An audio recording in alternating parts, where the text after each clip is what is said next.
merobohkan, merusakkan, bahkan menganiaya.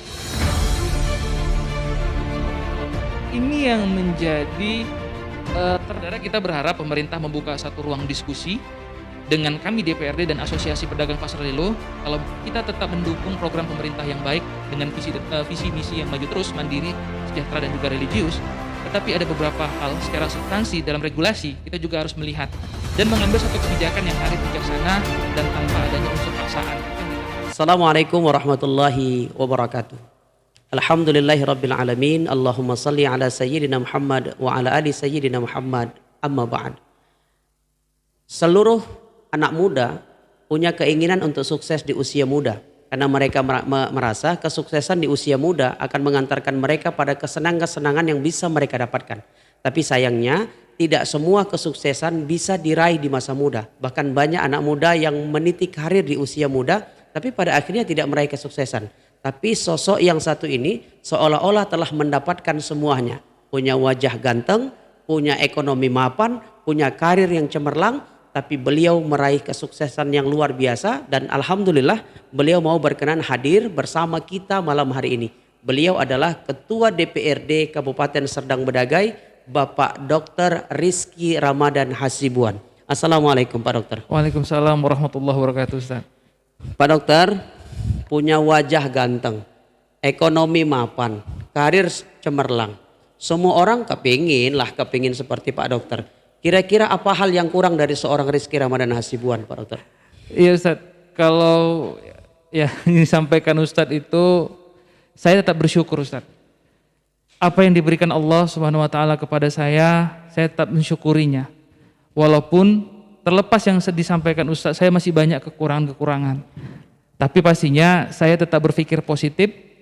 Pernah saya mengaji sama Ustadz, saya bilang jangan pernah lepas wudu katanya. Jangan pernah lepas wudu. Nah itu insya Allah saya lakukan sampai hari ini Ustadz. Iya. Karena apa yang diberikan Allah sama saya harus disyukuri, dan itu semua karunia diberikan Allah itu jangan pernah kita sia-siakan dalam arti yang positif. Iya. Tapi saya yakin bahwa setiap orang itu punya kekurangan, punya kelebihan. Tapi seolah-olah melihat sosok Pak Dokter ini seperti tidak ada kekurangan, Pak Dokter. Apa pandangan Pak Dokter terhadap itu? Kalau mungkin orang lain yang menilai ya silahkan saja. Tapi kalau saya berpikir sih Ustadz, saya terlalu banyak masih kekurangan saya. Masih banyak kekurangan? Masih banyak, dan saya masih perlu banyak belajar dari senior-senior seperti Ustadz Sule yang luar biasa karirnya. Saya terinspirasi Ustadz. Akhirnya hari ini saya bisa hadir kemari. Sebenarnya saya merasa bangga dan terharu bisa diundang di sini karena banyak ya, yang saya lihat channel Ustadz Sule itu narasumbernya hebat-hebat luar biasa. Saya merasa saya ini belum pantas jadi tamu undangan atau narasumber di sini Ustadz. saya masih ingin belajar gini, Pak Dokter. Kalau wajah ganteng kayaknya keturunan lah ya. Saya nggak mungkin bisa gantengnya kayak Pak Dokter. Tapi pengen jaga badan nih Pak Dokter. Saya makin berat badannya makin nambah ini. Rahasianya apa? Sebenarnya berat badan saya pun makin nambah sebenarnya Ustaz. Cuma ya kita tetap jaga makanan Ustaz. Saya sekarang ini memang kan berat badan saya juga sedikit bertambah dari yang sebelumnya. Makanya saya jaga malam ini saya nggak makan nasi. Mulai beberapa hari belakangan kemarin kita nggak makan nasi. Saya nggak makan nasi. Saya jaga pola makan yang sehat, tidak terlalu banyak karbo, ya proteinnya dibatasi.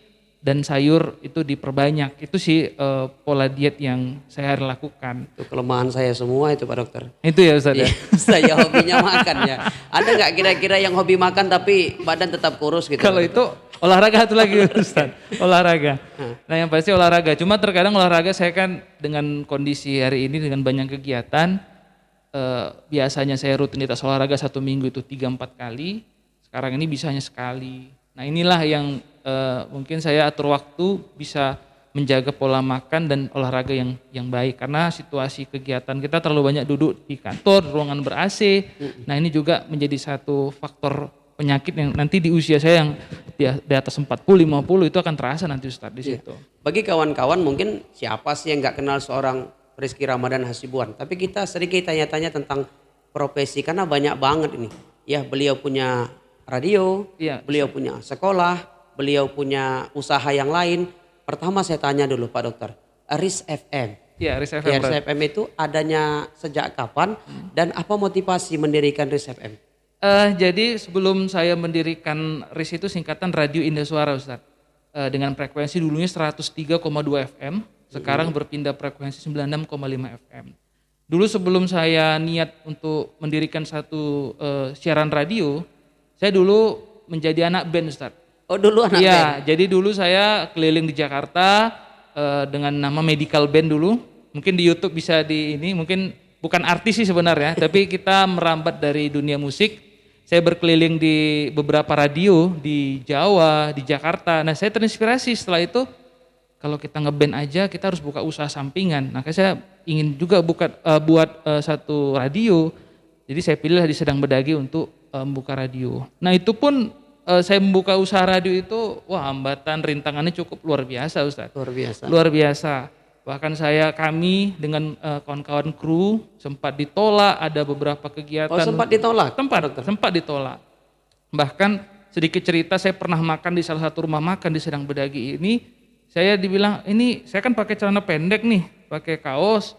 Dibilang, Ibu ini menunya apa? Ini udang, ini mahal, nggak usah makan di sini katanya. Oh itu Ustaz, itulah pengalaman yang dengan teman-teman radio sudah saya alami gitu. Masih ada orang merasa seorang Rizky Ramadan gak bisa bayar makan? Dengan kondisi mungkin melihat dari fisik ya, pakaian, dan mungkin kami juga naik mobil radio yang mohon maafnya mungkin mobil yang dulu ya mungkin dilihat orang nggak pantas lah makan di tempat itu gitu. Tapi bukankah seorang Rizky Ramadan itu dikenal orang Pak Dokter, anak orang yang mapan, bahkan ya siapa sih yang nggak kenal ayahnya Pak Dokter kan? Bahkan mohon maaf ini, pemilihan kemarin ketika pilkada tahun 2015, iya. Ya seorang Rizky Ramadan itu justru yang lebih terkenal adalah ayahnya, bukan Rizky Ramadannya. Iya, mungkin kan nggak semua kenal juga Ustaz. Ada juga yang mungkin nggak kenal, tapi paling tidak itu menjadi pembelajaran berharga bagi saya. Berarti kisah itu sebelum pilkada? Sebelum pilkada, itu masih mau merintis radio, sudah berdiri radio, sudah berjalan. Nah di situ jadiannya kita mau sosialisasi program-program radio. Kita keliling di beberapa kecamatan di Serdang Bedagai, dan saat waktu itu mau makan siang kita memilih beberapa menu yang mungkin menunya enak, udang gitu kan. Nah itu disampaikan ini mahal, nggak usah mereka makan. Mereka nggak yakin. Ya, nah itu mereka nggak yakin kami itu bisa bayar. Ya, saya pikir saya aja yang pernah mengalami seperti itu. Tapi kawan-kawan, saya salut ya. RIS FM itu banyak siaran-siaran dakwah di dalamnya. Iya, bahkan banyak kawan-kawan saya para ustadz yang menjadi penyiar. Ustadz Nur Rifai, Ustadz Ciwan atau Ustadz Wanda, Ustadz Garudi, bahkan Ustadz Ferry. Cuman saya aja yang nggak pernah diundang suruh datang. Jadi Pak Dokter gitu ya. Nanti diundang, kenapa banyak? Apa alasan memilih para ustadz itu sebagai penyiar? Satu alasannya kami ingin ciptakan satu program dakwah melalui media siaran radio, supaya yang pertama ustadz-ustadz kita yang di Kabupaten Sedang Bedagai ini bisa dikenal, dan itu juga bisa menambah pengalaman ustadz tersebut dalam media siaran radio. Dan kita berharap dengan bergabungnya di RIS FM mereka punya banyak jam terbang lah untuk bisa berdakwah berkeliling, baik itu di Kabupaten Sedang Bedagai maupun di luar dari Kabupaten Sedang Bedagai sendiri. Hasilnya luar biasa. Kemarin kami podcast sama Cik Iwan, kata Cik Iwan beliau terlebih dahulu jadi penyiar sebelum jadi pendakwah kan, dan belajarnya justru dari penyiar itu. Iya, penyiar. Berarti bisa menjadi amal jariah tuh. Gara-gara menyiar radio itu bisa dakwah di mana-mana. Insya Allah. Dulu pun saya jadi penyiar juga Ustadz di situ. Sempat juga. Sempat. Saya ada beberapa program yang saya bawa. Waktu itu program pop, program nostalgia. Di RIS FM. Di RIS FM. Jadi waktu itu kan kita masih belum banyak penyiar. Jadi kita merangkap pemilik dan juga penyiar. Sambil kita mengajarkan rata-rata teman-teman di radio itu basicnya bukan penyiar. Basicnya guru gitu. Berarti Pak Dokter, walaupun dikenal orang anak dari orang yang mapan, kemudian ya punya karir yang cemerlang hari ini, pernah mengalami fase-fase sulit juga ya? Pernah Ustaz, dan saya paling sering mengalami fase-fase sulit. Tapi di balik itu saya belajar.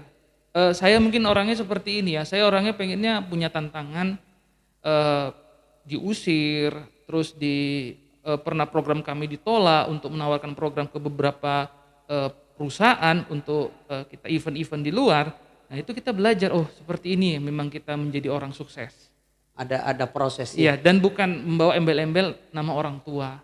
Kita harus mandiri dan kita ajarkan kepada kawan-kawan radio bahwasannya yang namanya hidup, ingin menjadi sukses, memang harus ada tantangannya. Iya, tapi walaupun demikian kita ingin sukses tanpa campur tangan orang tua, tapi kan memang takdir Allah, kita lahir dari orang tua siapa gitu. Benar Ustaz. Ya. Tapi kan harus kita berpikir untuk masa depan kita, jangan hanya bergantung kepada orang tua.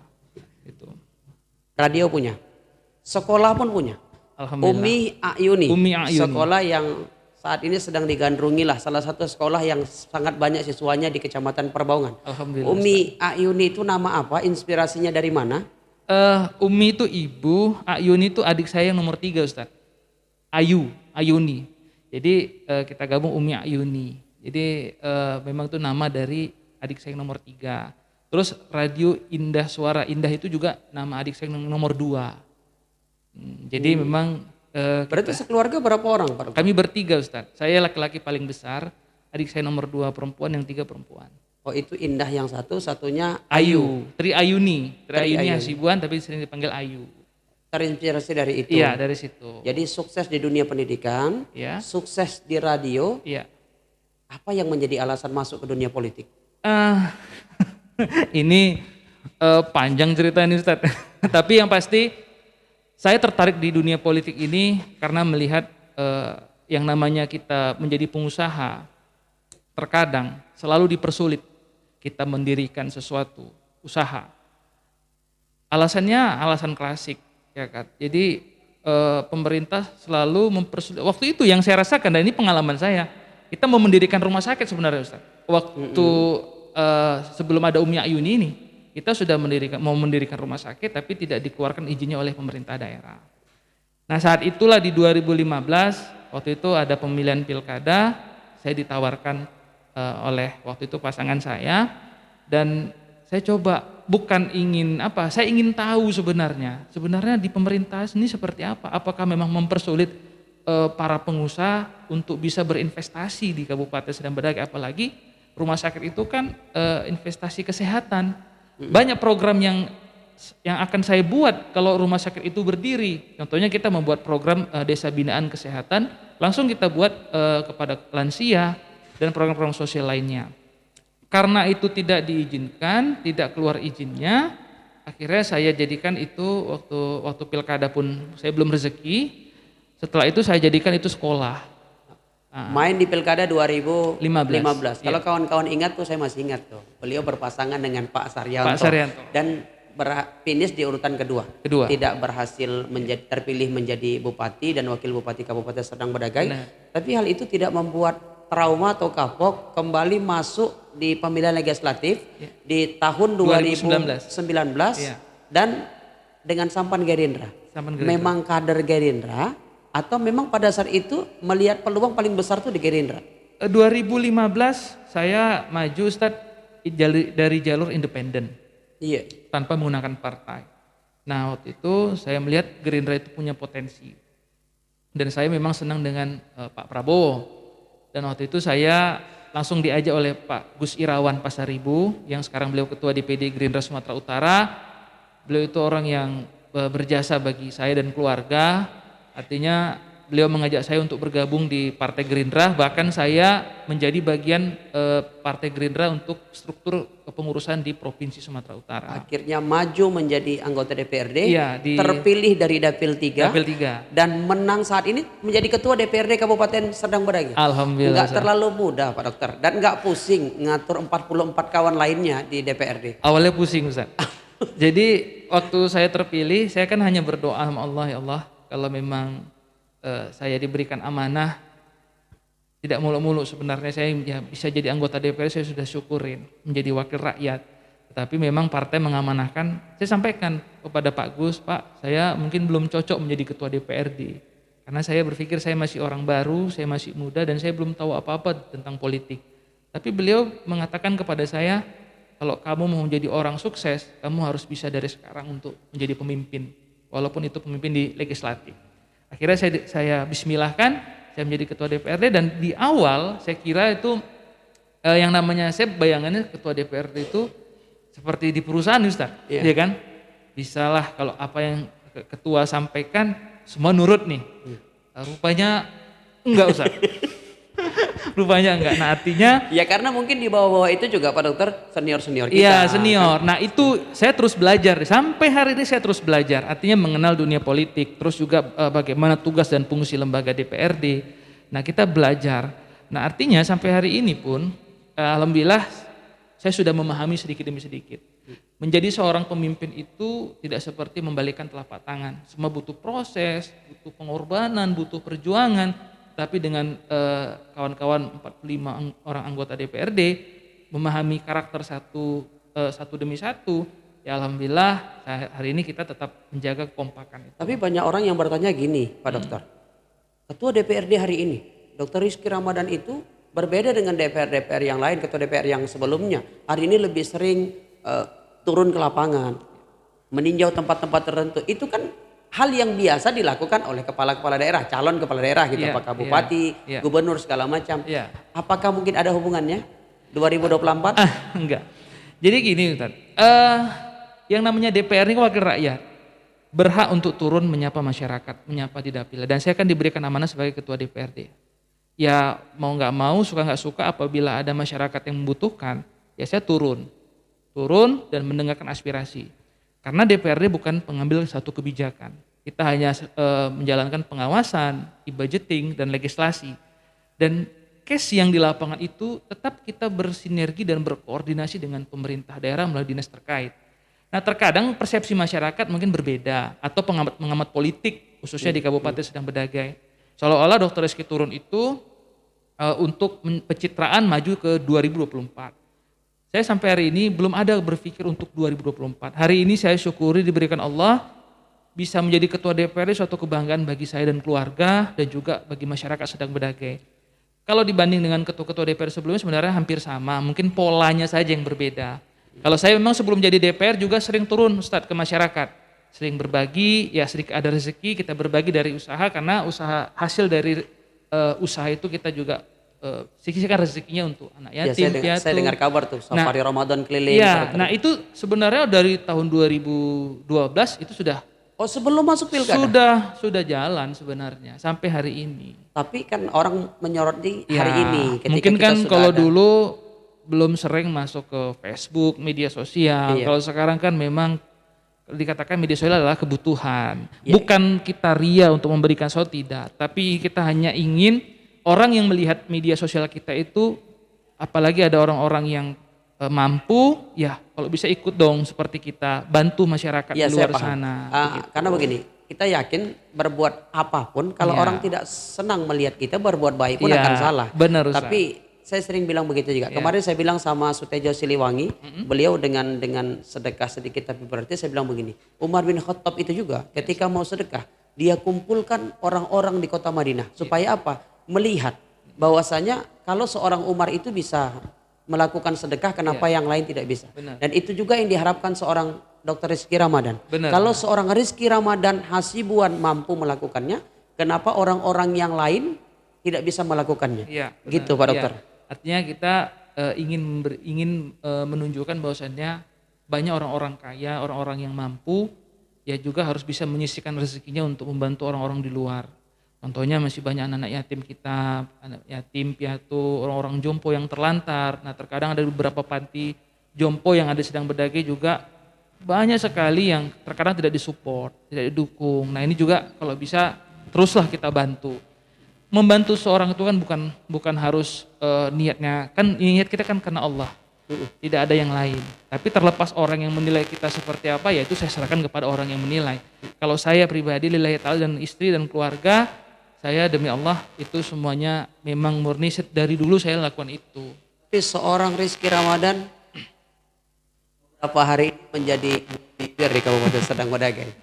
Datang di saat tragedi di Lelo, kemudian soal membela pedagang. Di satu sisi ada yang mengatakan bahwa hadirnya seorang Rizky Ramadan dengan Pak Raden Syafi'i, Pak Romo adalah bukti pembelaan terhadap pedagang pada saat itu. Tapi di sisi yang lain ada yang mengatakan itu hanya sebatas mencari simpati atau mencari empati dari para pedagang Iya, kenapa? Kalau memang seorang Rizky Ramadan datang untuk membela pedagang, kenapa tidak dari kemarin-kemarin? Karena kan pemerintah meminta untuk memindahkan pajak lelo itu sudah dari beberapa bulan yang lalu. Kenapa setelah dirobohkan baru datang?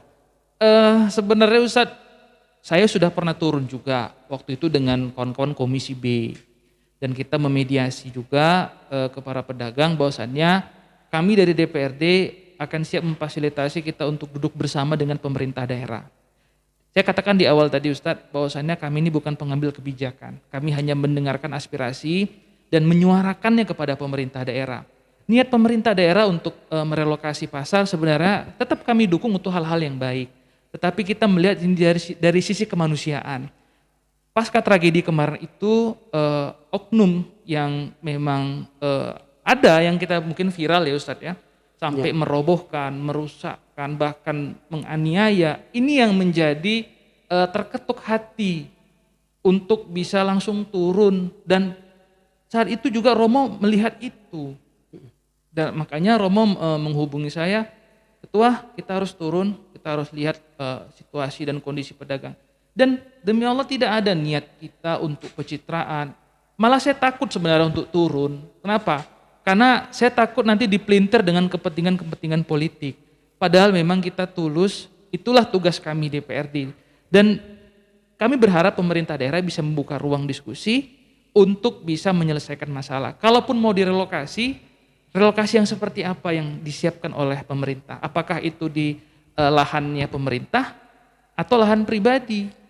Nah, karena di Lelo ini juga kan lahan pribadi. Ini yang kami sebagai lembaga DPRD yang salah satu fungsi kami adalah pengawasan, kita juga kan harus bertanya. Mengkritisi itu bukan benci, tapi mengkritisi untuk mengingatkan supaya jangan salah mengambil satu kebijakan. Tapi bukankah sudah arif saya pikir pemerintah itu, Pak Dokter, dibuat pajak lelo yang baru di kota Serampah yang baru, disiapkan tenda-tenda jualannya, diberikan tenda atapnya. Bukankah itu sebuah kebijaksanaan? Saya pikir kalau begini, kalau direlokasi lah, tapi tidak diberikan solusi, saya pikir saya juga ikut protes pada saat itu. Tapi ini pemerintah merelokasi tapi menyiapkan tempat untuk menggantikannya. Dan pemerintah sudah berupaya untuk meramaikan pegawai negeri, pegawai honorer itu didatangkan ke sana. Bagaimana? Sebenarnya kita tidak menyalahkan program pemerintah. Saya katakan tadi di awal Ustadz, bahwasannya kita melihat juga dari sisi aturan. Pemerintah ini kan harus kalaupun pemerintah merelokasi di lahan pemerintah, kami mungkin tidak masalah. Pasar Lelo ini kan lahan milik pribadi, yang akan direlokasi tempatnya juga milik pribadi. Nah, bagaimana kita mengutip retribusi untuk meningkatkan PAD-nya Serdang Bedakai? Itu yang menjadi diskusi kami sebenarnya dengan pemerintah. Pemerintah juga harus bisa membuat satu kajian, dan pemerintah bisa melakukan sosialisasi yang baik kepada pedagang, terutama di Pasar Lelo. Kalau kita mengacu kepada peraturan daerah, tidak ada yang disalahkan. Perda nomor 7 tahun 2018. Tidak ada yang disalahkan, tidak ada yang salah dari Pasar Lelo. Kalau kita mengacu kepada Perda nomor 1 2021, tidak ada yang salah. Tidak ada yang salah. Emang bunyinya apa? Ya. Kalau kita Undang-Undang nomor 7 tahun 2018 itu tentang bagaimana penataan tentang pasar rakyat, ya, toko pusat perbelanjaan dan juga toko swalayan. Kalau kita mengacu kepada pasal per pasal di situ, kalau kita membaca perda itu kan dari atas sampai habis, harus sampai habis nih, supaya nggak salah persepsinya. Tidak ada yang dilanggar atau larangan tidak ada yang dilanggar di Pasar Lelo itu. Kalau dibilang itu kan pasar hanya mingguan. Mingguan itu kan tidak ada aktivitas kantor. Kalau memang pemerintah punya wacana untuk membuat jalan penataan ibu kota, kita baca lagi Perda nomor 1 tahun 2021 tentang tata ruang wilayah. Nah, di situ jelas Kecamatan Serampah bisa diperuntukkan untuk perkantoran, pemukiman, perdagangan, dan juga jasa. Jadi kan tidak ada yang disalahkan. Pasar yang akan dipindahkan juga tidak salah. Pasar Lelo juga tidak salah, gitu loh. Kita berharap ada kajian yang baik sebenarnya. Berarti Pak Dokter berharap pemerintah hari ini dengan DPRD duduk bareng lah, Duduk bareng. mendiskusikan. Iya, Karena secara Undang-Undang Daerah Nomor 7 Tahun 2018 sebenarnya pajak lelo juga tidak salah. tidak salah, tidak ada. Makanya selalu mengatakan kita melanggar perda. Perda yang mana? Nomor berapa dan di pasal mana yang memang itu dilanggar gitu loh. Jadi kita harus punya satu mindset, pemikiran itu yang baik. Kalau memang pemerintah punya niat yang baik, ayo dong diskusi. Ajaklah asosiasi pedagang, dijelaskan. Kan bisa seperti itu Ustadz, dijelaskan, diberitahu yang humanis caranya. Nah mungkin pedagang itu akan paham dan pastinya akan mengerti. Tapi memang beberapa bulan belakangan Pak Dokter, saya pikir pemerintah sudah memberikan himbauan berkali-kali. Ya, saya juga langsung melihat turun, bahkan menurunkan Ustadz Hamli sebagai pembicaranya pada saat itu. Pemerintah dengan baik mengatakan ayolah pindah gitu. Apakah itu belum cukup bahwasanya pemerintah sudah memberikan peringatan yang baik dan yang santun kepada para pedagang? Sebenarnya yang dikatakan himbauan yang seperti apa yang disampaikan? Apakah memang bisa diterima oleh para pedagang pasar lelo? Saya sampaikan kalau toh direlokasi di atas lahan pribadi juga, apa sih keuntungan bagi pemerintah daerah? Apakah itu bisa dapat meningkatkan penghasilan daerah? Nah, kita kan harus mengkaji seperti itu. Jadi kalau memang itu katanya sudah dihibahkan, mana surat hibahnya kepada pemerintah? Kita kan harus detail sampai di situ. Nah, yang kita sesalkan itu kenapa terjadi pengerusakan di lahan pribadi? Penghancuran, dibongkar paksa, bahkan yang kita sesalkan itu ada pemukulan, penganiayaan. Ini yang menjadi ada pemukulan dan penganiayaan. Iya, pemukulan, penganiayaan, dan itu yang dianiaya pedagang yang ada pasar lelo itu. Kita kalau memang melihat peraturan, oke, ada dua sisi sebenarnya. Dari peraturan kita harus lihat. Yang kedua dari sisi kemanusiaan juga harus kita lihat. Hari ini saya lihat tenda-tenda itu kembali didirikan Pak Dokter. Iya.